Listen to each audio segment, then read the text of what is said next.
Sanskaram University, where cutting-edge technology meets the promise of world-class education. Sanskaram University, education with value.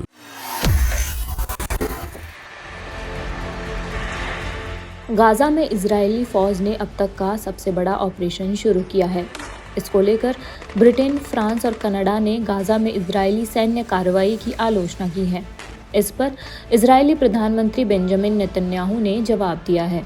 उन्होंने उन देशों पर आरोप लगाते हुए कहा है कि वे 7 अक्टूबर 2023 को हुए हमास के जनसंहार को इनाम दे रहे हैं, इजरायल को उसके आत्मरक्षा के अधिकार से वंचित करना चाहते हैं।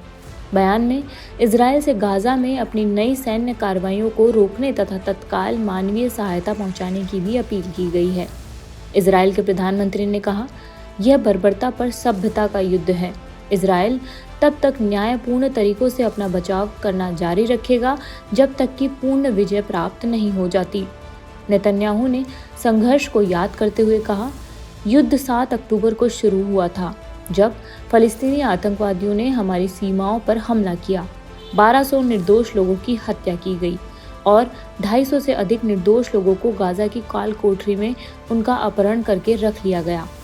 इजरायली प्रधानमंत्री ने युद्ध समाप्त करने की शर्तें बताते हुए कहा, इजरायल राष्ट्रपति ट्रंप के नजरिए को स्वीकार करता है और कहा कि सभी यूरोपीय नेताओं से ऐसा ही करने का आग्रह करता है।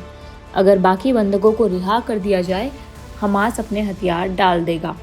उसके हत्यारे नेताओं को निर्वासित कर दिया जाए तो युद्ध कल ही समाप्त हो सकता है।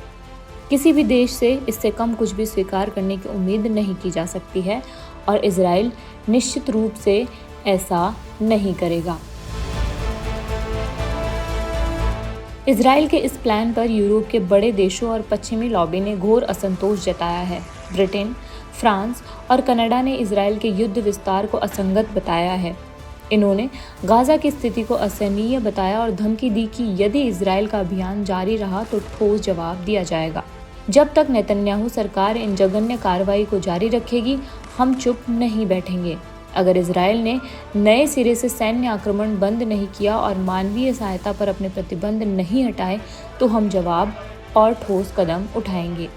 ब्रिटेन, फ्रांस और कनाडा ने गाजा में अनाज न आने देने के फैसले की तीखी आलोचना की है। इन देशों ने कहा है कि ये अंतर्राष्ट्रीय नियमों का उल्लंघन है। इसके अलावा इन देशों ने इजरायली सरकार के कुछ मंत्रियों द्वारा गाजा की नागरिक आबादी के जबरन विस्थापन की धमकी देने वाले बयानों की निंदा की और इसे अंतर्राष्ट्रीय कानून का उल्लंघन करार दिया। ब्रिटेन, फ्रांस और कनाडा के बयानों पर इजरायल ने प्रतिक्रिया देते हुए कहा है कि वे लंदन, ओटावा और पेरिस के नेता 7 अक्टूबर को इजरायल पर नरसंहार हमले के लिए एक बड़ा इनाम दे रहे हैं।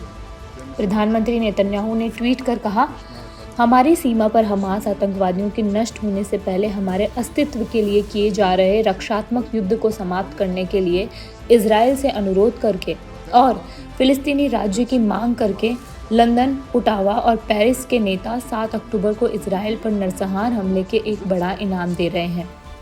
ऐसा करके ये देश इस तरह के और अधिक अत्याचारों को आमंत्रित कर रहे हैं।